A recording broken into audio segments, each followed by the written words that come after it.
Hey, all right, this thing is working. Perfect. So, thank you guys for bringing me here today to talk to you about what we're working on at GPTZero and talk about some of the risks that we think are incoming with the rise and use of text-based AI. So, let's talk about trying to find humanity in information. So, first, just to make sure we cover our bases, I want to talk a little bit about ChatGPT. So, introduced in November 2022, it is currently the foremost large language modeling application and platform. And what this means is that it's able to do next word prediction.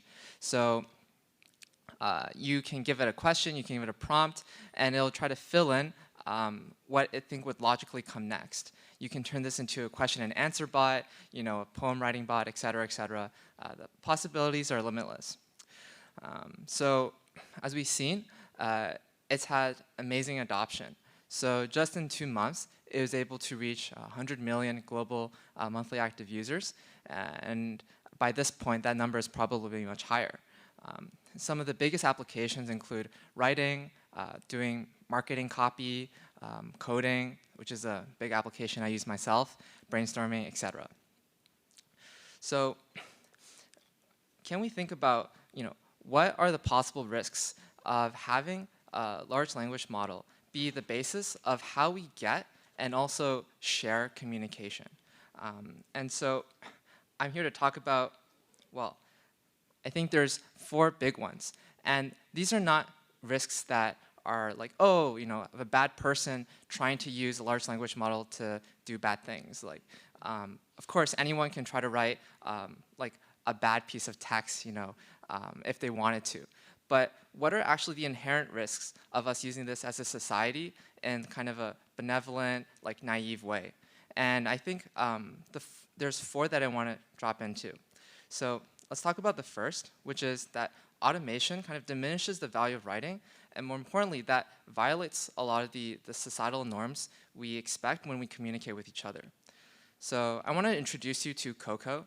So it's a peer-to-peer social network where people kind of talk about their mental health, try to console each other. You can imagine, this is not actually a screenshot of my personal use, but imagine you're nervous for a talk, and people can come kind of help you think of, almost do like CBT, help you think about, actually it's not going to be that bad.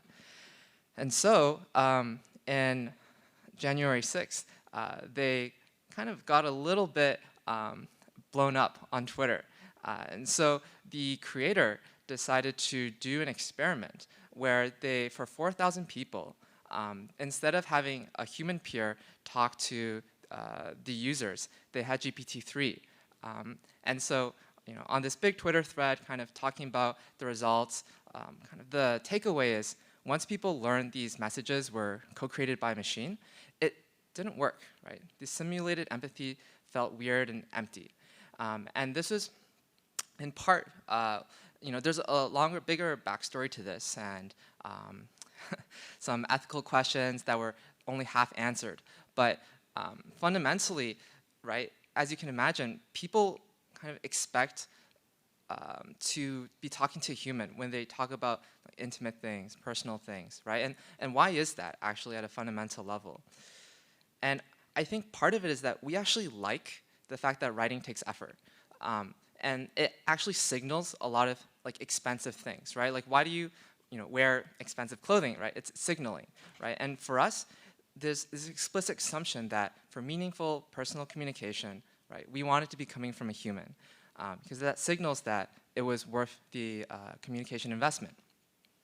So there's a second level to this on a broader scale, that is kind of, you can imagine when we have things like bot wars.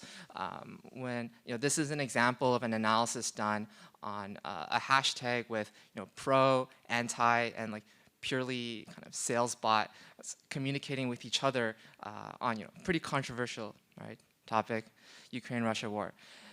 And when this happens, right, these networks before they were dominated by people. Now a few people can create an entire sphere of influence. So what does that violate for us as a society? It's this implicit assumption that when things trend on a social network, it's because it actually means something to a lot of people. Um, this top result, I literally took a screenshot yesterday. Turns out this is referring to Gerald Butts, who is a political consultant in Canada, right? And so this is not something I made up. Like there's a big news story in Canada about this, right? And so okay, like at least I know that this is like a real story, right? And so part of the value of human writing is that we're bad at it. It takes time. We have to think about it, and so that's something that something like ChatGPT-driven internet violates. So let's talk a little bit about data poisoning. So now this is talking about where does LLMs get their information from? So there was a news story recently about how researchers were asking ChatGPT, can you give me a list of law professors who've had like sexual harassment accusations? And essentially, they pulled up not only names of a law professor who, like, to the record, had never like done such a thing. It also cited a fake Washington Post story claiming that this was the case. And so there's this big risk for us to using these applications as search engines is the fact that one, these facts can be hallucinated in a convincing way. But two, is that these hallucinations are now fed back into the system. So these large language models like Bing Chat, which is connected to Google, now takes that story that was hallucinated and reports it as its original source, as fact. And so that's quite alarming, right? And it goes to show you, like, still having this like automated system of knowledge like synthesis is not quite there yet. Oh yeah, sorry, timing of the slide. This is the Bing Chat result that cited the kind of news articles talking about the ChatGPT result, right? And there's been many other attacks like this where people add, invisible text to their bios, and now when you ask Bing about a person, it will like use this invisible text as part of the description of like, this is authoritatively like what they do, who they are. Okay, and so yeah, these citations, they're present in some of these existing systems, right? Like Bing is a big one, Perplexity.ai, etc. They're often misquoted, and so we are basically amplifying this misinformation over time as we pollute the web with both like incorrect facts and LLM hallucinations over time. Okay, and so what happens, let's say, even when it's working at a very high capacity.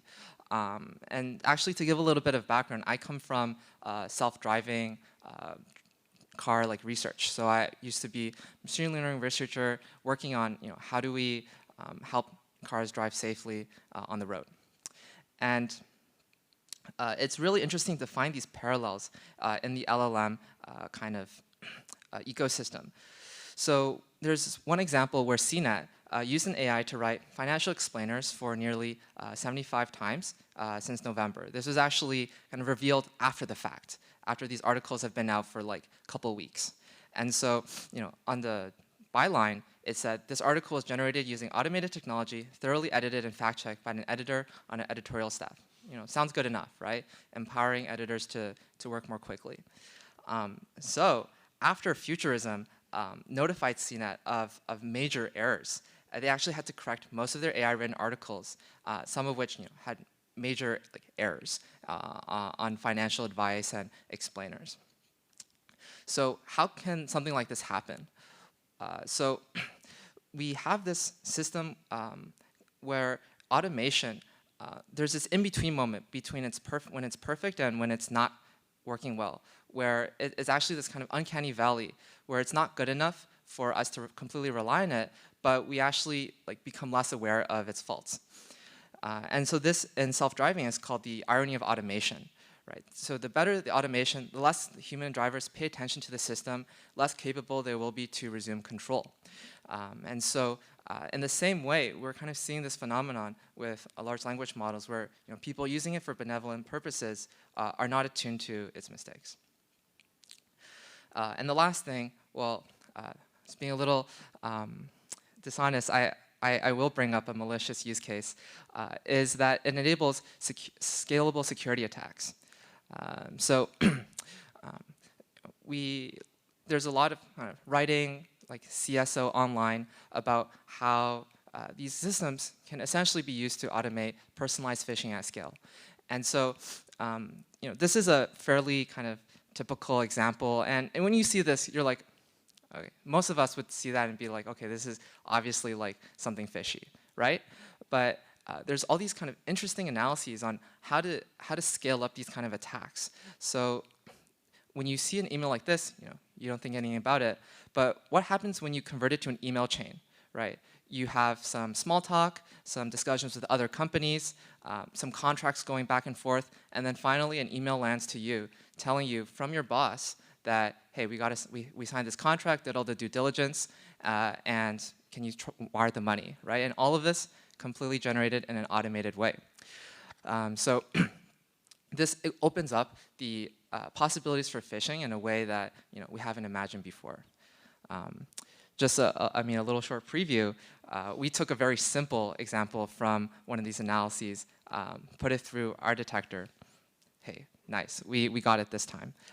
But we are still like a work in progress, and most of the other detectors in this industry are, because these threats are ever changing. So let's talk a little bit about where do we go from here, and how can we enable responsible adoption of this AI technology, right? Like, I am someone who benefits a lot from using LLMs in coding, and I think that there is a path forward for us where we can do better with this technology.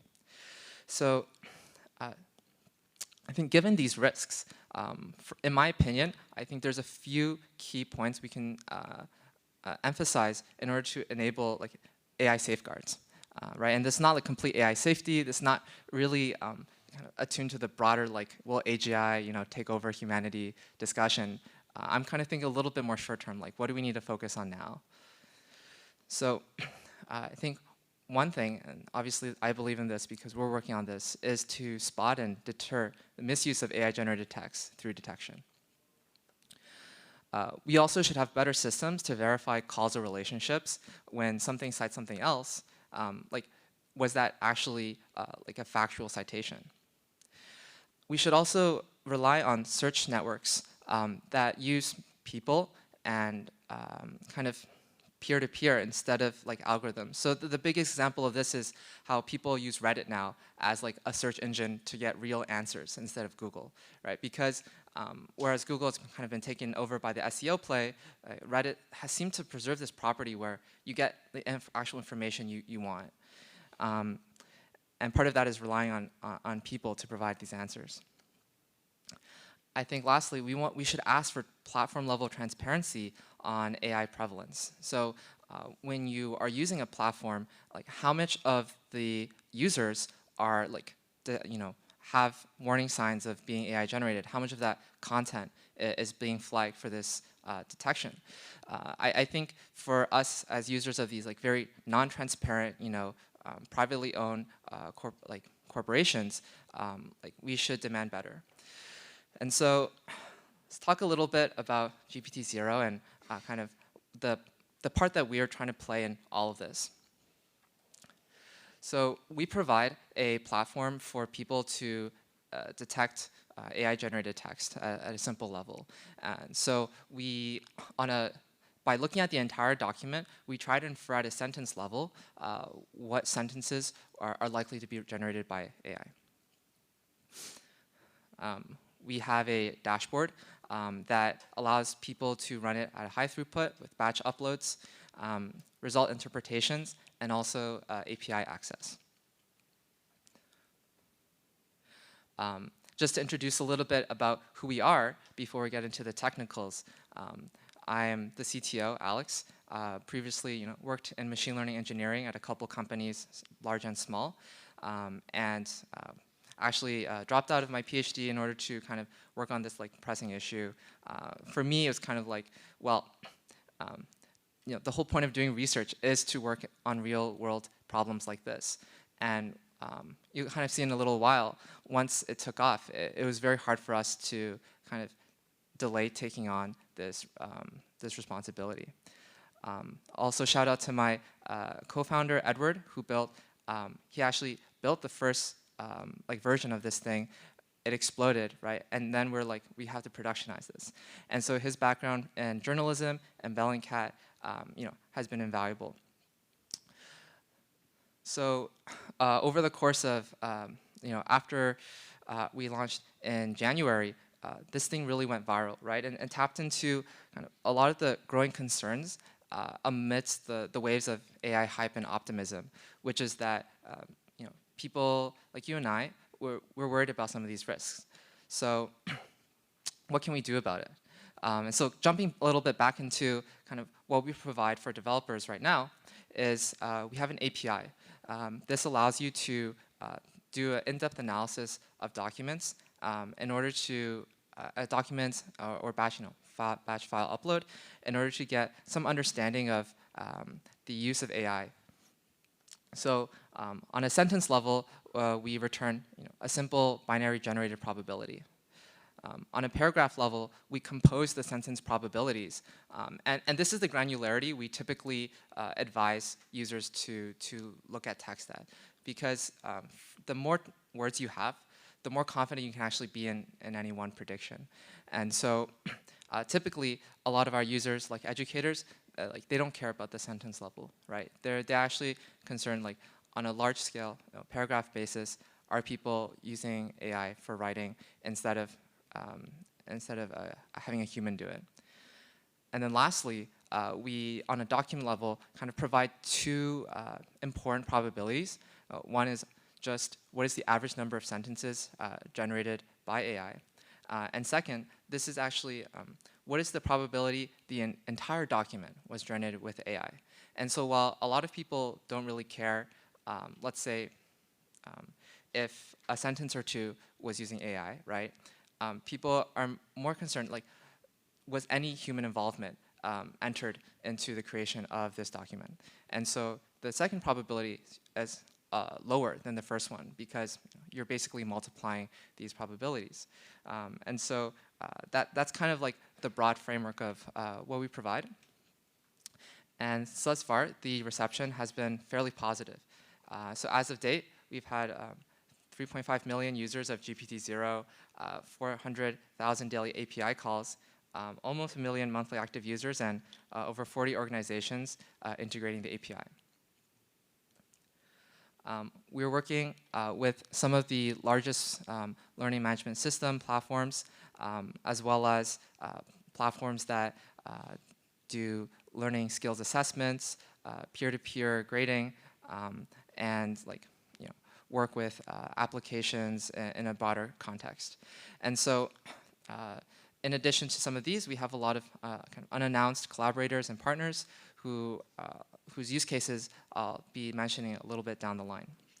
And so this has been really exciting for us because we're able to scale this to kind of a much broader audience than and also learn from their use cases, like what is working, what's not, and how do we minimize the harm of using these technologies. So some of our other partners have been using this API to analyze insurance claims, financial phishing, bot usage on Twitter, outsourced content marketing. This is actually a really interesting one. So Google has been downranking content that has hallmarks of being written by AI. And so when you outsource your content marketing to another organization, now you have to be worried that they're poisoning your SEO with AI-generated articles. And so this has been a major use case early on for people to kind of make sure the work is human. Take-home skills assessments and scientific publications. So with some of the results of our early partners, we've kind of had some really like fascinating insights. So we analyzed 100,000 submissions from over 4,000 students across an entire university. So kind of by default, just scan everything that was submitted during a certain period of time.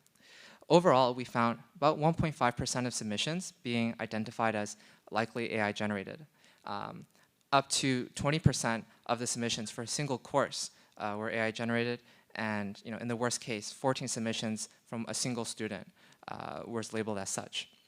And so I think this kind of large-scale analysis is really different, and is not anything that kind of we've seen before. And part of what it allows you to do is start to make kind of policy decisions. So how can we create course material and work that challenges a student that like is not solvable with just ChatGPT, right? How can we like make learning kind of adapt to this new era of tool usage? And so I think that is a large part, and where's the problem, right? Like where is our curriculum lacking? And so kind of after doing this study, it helped us really realize like there's more to detecting AI than just kind of using it to single out single people, single assignments. And so, but on the other hand, clearly, we talk to a community of 4,000 educators, and they see these examples all the time. You create custom like assignments. The responses they get are totally nonsensical. And educators have been complaining about this for months, right? And until now, they really had no way of really having an understanding at a deep level of what's going on, right? So some person gets a rambling paper with Wikipedia-like facts, noting a scene in the film that doesn't exist with an ice cream truck, right? And so, right, what's the correct policy to take with the kind of caveat that GPTZero, like we're not a perfect system, right? No classifier is. And so how can we create like learning policy that is like reformative, not punitive, to enable students to learn better? And so looking at some of the kind of insights of the distribution of our platform, we can see kind of there's this really interesting distribution. And partially from what we are understanding from this is, most content is still like not AI that's submitted to the platform. But you see this kind of, on the right-hand side, this big bump where you have content that is mostly AI, maybe like altered in some ways. And so over time, it's going to be interesting to plot like how this grows and transforms. So just with some independent comparisons, just so I can put that out there, we have publications like TechCrunch basically saying, of the detectors out there, a lot of them actually don't work. And we're one of the few that had some good results.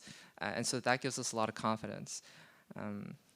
Overall, we have done our own independent studies and numbers where we found when you set a threshold, right, of the probability such that 99% of humans are correctly identified as human text, how much of AI is identified as AI?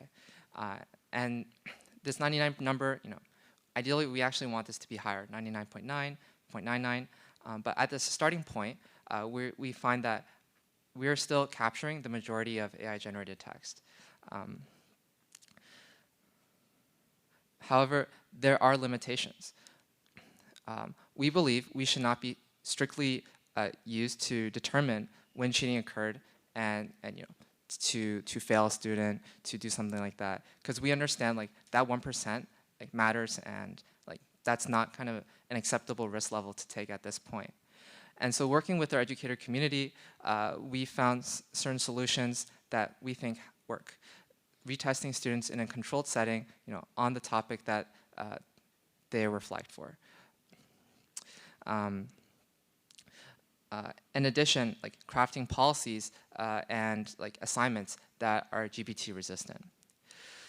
In some cases, people also, some people just write in the GPT style. Like there is this like, and there's no like kind of like we're not trying to create a system where everyone has to think about like, am I writing like a bot now, you know, and like, am I the average human? Because those people are out there, right? And that's actually, I mean, that's great. They probably write better than me, but this is like something that, like fundamentally, what we're challenged with is the fact that over time, the distribution of AI and human text like may converge, right? And so are there other ways we can actually solve this kind of human captcha problem? And then finally, you know, our detector is limited by the data it's trained on. And for the wide majority of the internet, that is kind of this English prose, right? And so, okay. What is the future for GPT-0 and kind of detection in general? So we believe that kind of going back to some of the earlier challenges we talked about, there's kind of this important like demand, not only for AI-generated text, but kind of the SEO-riddled internet that we have been like going accustomed to as a whole, is to highlight what's human, right? What are the original sources, citations, unique inferences in a body of text? Like, what does this tell me that other things don't? And like, can we create a better browsing experience for people that like crystallizes information? In addition, we're developing ways that don't rely on the text itself to kind of develop almost like a reCAPTCHA for communication, right? And kind of, you've probably been used to this on your web pages. It's a button you click, and just based on your cookies, some other kind of like mouse data, it's able to determine from you know, a broader range of sources whether or not you're a scraping bot or a human. And so can we create the same thing for communication? And I guess we talk about it more in the questions, but I definitely think we can. And then finally, we have this kind of broader goal, right? So all this, we actually have this large-scale, you know, independently curated system for like assembling information, right? It's imperfect, but you know, Wikipedia has done a pretty great job at doing this in a distributed way. And so you've probably seen these message boxes before on top of some articles like there's this potentially unwanted content, it's potentially unverified, et cetera, right? And these are all great content guidelines for us to think about like what should we demand from the information we get and write. So in a similar sense, we believe that we can create a personal like Wikipedian, you know, a Wikipedia editor that is bugging you, annoying you, right, but ultimately making your writing better. Can we identify contradiction, confusion, sources, lack of sources of verification, omissions, non sequiturs, etc. Actually, using some like NLP tools, and in addition and LLMs, we are actually getting very close to a tool that can do some of these like strong inferences. So I'll probably end by saying right now you can access our API by going to app.gptzero.me, creating an account, and getting access to our API plan. I also have my email at the end so that you know you can email personally, and we can like launch like free kind of usage. We've done that a lot for like research use cases, nonprofits, et cetera. Like we think that's important to support. And in addition, we have a waitlist that we're building for the extension. We want to make sure it's ready, and part of that is releasing to beta testers who can help us, you know, catch the mistakes. Yeah, and that's it. So really interested in hearing your questions. I'm sure there's a lot that went unanswered, and yeah, thank you very much.